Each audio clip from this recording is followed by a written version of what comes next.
پاکستان کا تباہی کے دہانے پر کھڑی دنیا کو امن کا تحفہ، امریکہ اور ایران کے درمیان معاہدے پر الیکٹرانک دستخط، امریکہ کی جانب سے صدر ڈونلڈ ٹرمپ اور نائب صدر جے ڈی وینس نے سائن کیا۔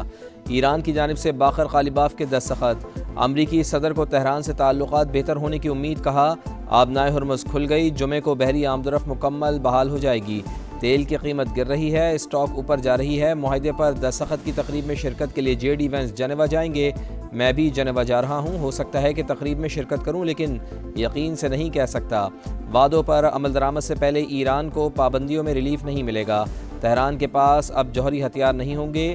ایران کے معاملے پر اتحادیوں سے مدد کی اب ضرورت نہیں۔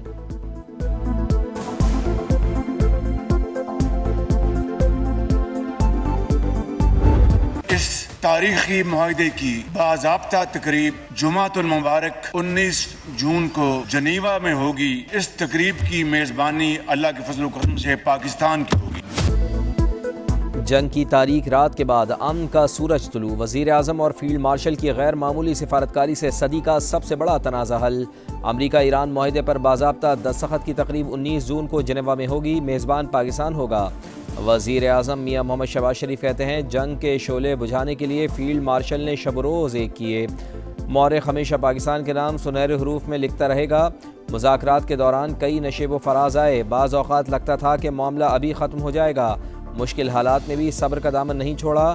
وزیر اعظم کا امن معاہدے کے ثمرات ہر پاکستانی تک پہنچانے کا عزم۔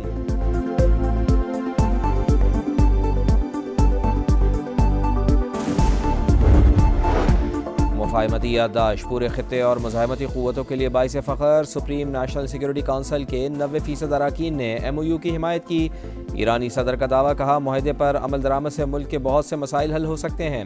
عباس عراقچی بولے مفاہمتی یادداشت پر دستخط کے بعد مذاکرات کا پہلا دور شروع ہوگا۔ جمعے کو جنیوا میں دونوں مذاکراتی ٹیموں کے سربراہان ملیں گے۔ عباس عراقچی نے امن معاہدے کے نفاذ کا ذمہ دار امریکہ کو قرار دے دیا، کہا بات چیت اور معاہدے پر عمل درآمد کو یقینی بنانے پر زور دیں گے۔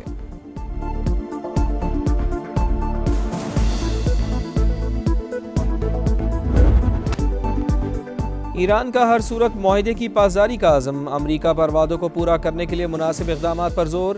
جنیوا جانے سے پہلے خطے کے ممالک کے دورے کا اعلان، مفاہمتی یادداشت پر اعتماد میں لیا جائے گا۔ متن دستخط کے بعد شائع کرنے کا اعلان، اسماعیل بقائی کہتے ہیں جارحیت سے ہوئے نقصان کو کبھی نہیں بھولا جائے گا، بے مثال قربانیاں دے کر اپنا دفاع کیا۔ پاسداران انقلاب کے مطابق مفاہمتی یادداشت کا مطلب دشمن پر اعتماد کرنا نہیں، معاہدے کی خلاف ورزی ہوئی تو ہماری انگلی ٹریگر پر رہے گی۔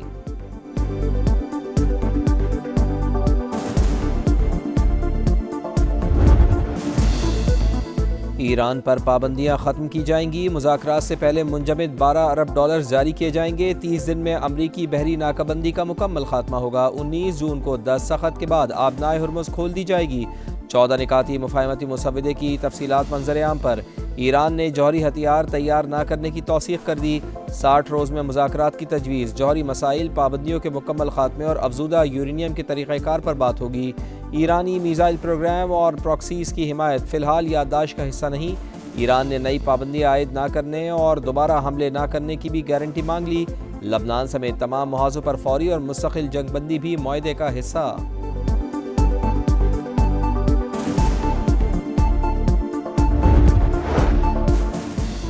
حزب اللہ کا امریکہ اور ایران کے درمیان طے پانے والی مفاہمتی یادداشت کا خیر مقدم، بے گھر ہونے والوں کو واپسی سے قبل انتظار کرنے کی ہدایت۔ لبنانی وزیر اعظم کو معاہدے سے جنگ کے خاتمے کی امید، کہا اپنی سرزمین سے اسرائیلی انخلاء اور قیدیوں کی رہائی کو یقینی بنائیں گے۔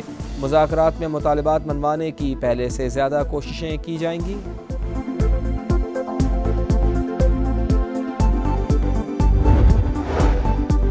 امریکہ ایران معاہدہ، عالمی منڈی میں خام تیل کی قیمت میں گراوٹ، نرخ 5% سے زائد گر گئے۔ امریکی کروڈ آئل 80.61 ڈالر فی بیرل اور برطانوی خام تیل 82.86 ڈالر فی بیرل پر ٹریڈ۔ پاکستان اسٹاک مارکیٹ میں زبردست تیزی، ایک دن میں 5 حدیں بحال، انڈیکس 1,77,000 پوائنٹس کی حد عبور کر گیا۔ بزنس کمیونٹی کا مطالبہ مسترد، شرح سود 11.5% پر برقرار۔ اسٹیٹ بینک نے رواں مالی سال کی آخری مانیٹری پالیسی جاری کر دی، مشرق وسطی کی صورتحال معیشت کے لیے نیا چیلنج قرار۔ ایف پی سی سی آئی نے شرح سود برقرار رکھنا معیشت کے لیے انتہائی نقصان دہ قرار دے دیا۔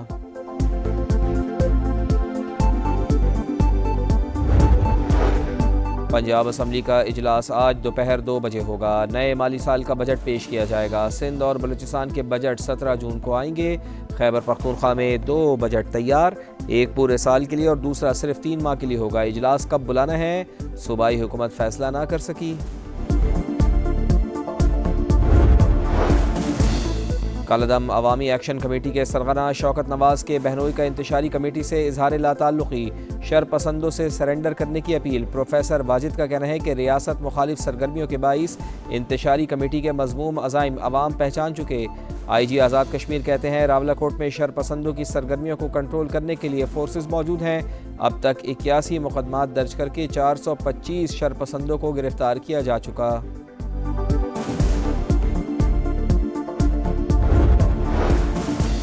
مردان میں افسوسناک واقعہ، پاک فضائیہ کا تربیتی طیارہ حادثے کا شکار، فلائٹ لیفٹیننٹ محمد قاسم عبداللہ اور لیفٹیننٹ طاہا عباسی شہید۔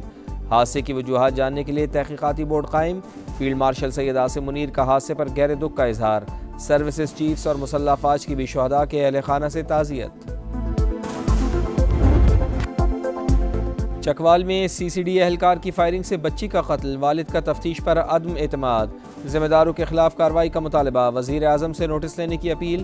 پروسیکیوٹر جنرل پنجاب نے کیس کو ہائی پروفائل قرار دیتے ہوئے مکمل ریکارڈ طلب کر لیا۔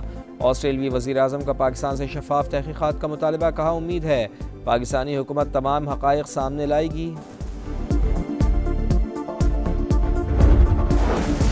کراچی کے علاقے گلشن اقبال میں بزرگ خاتون قتل، ملزمان نے کانوں سے زیورات بھی نوچے، بیٹی کو ڈکیتی مزاحمت پر قتل کا شبہ، کہا والدہ گھر پر اکیلی تھی، نیچے کرایہ دار رہتے ہیں۔ پولیس حکام کو واردات میں کسی قریبی شخص کے ملوث ہونے کا شک، تحقیقات جاری۔ کراچی میں طارق روڈ مارکیٹ میں جیولر شاپ پر ایف بی آر کا چھاپہ، پوچھ گچھ کی، ریکارڈ بھی مانگا۔ چھاپے کے خلاف دکانداروں کا احتجاج، دکانیں بند کر دیں، ٹائر بھی جلائے۔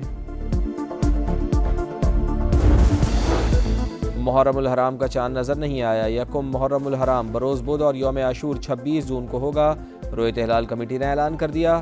مولانا عبدالخبیر آزاد کی سوشل میڈیا پر کسی بھی طرح کی نفرت انگیز پوسٹ نہ لگانے کی اپیل، فتنہ الخوارج اور ہندوستان کی سازشیں ناکام بنانے کا اعلان۔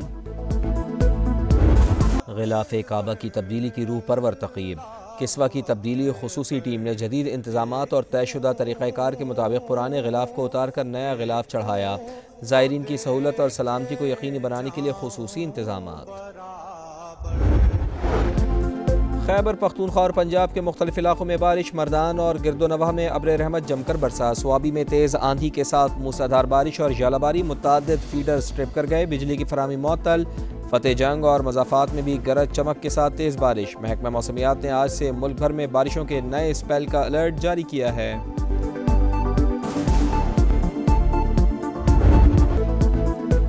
تبدیلی لاؤ، کرکٹ بچاؤ، سینٹرل کانٹریکٹ کے نئے ماڈل کا اعلان، کوئی کھلاڑی تینوں فارمیٹ نہیں کھیلے گا، ٹیسٹ کرکٹرز پر لیگز کے دروازے بند، ون ڈے T20 اسپیشلسٹ کو 2 لیگز کی اجازت، ٹیسٹ اور ون ڈے کھلاڑی ٹریک اے بی میں شامل ہوں گے، ٹریک سی میں صرف T20 کھیلنے والے شامل، ٹریک ڈی میں ڈیولپمنٹ اور ایمرجنگ کرکٹرز کو رکھا جائے گا۔ چیئرمین پی سی بی کے مطابق 85% سینٹرل کانٹریکٹ کارکردگی کی بنیاد پر ہوگا۔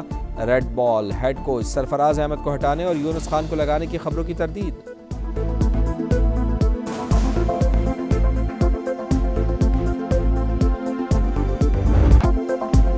محمد ہینی کا 66ویں منٹ میں اون گول مصر کو بھاری پڑ گیا۔ فیفا ورلڈ کپ میں مصر اور بیلجیم کا مقابلہ 1 گول سے برابر۔ سعودی عرب اور یوروگوئے کا مقابلہ جاری، 6 بجے ایران نیوزی لینڈ کے خلاف میچ سے مہم شروع کرے گا۔ لاس اینجلس اسٹیڈیم کے اطراف سخت سیکیورٹی اقدامات۔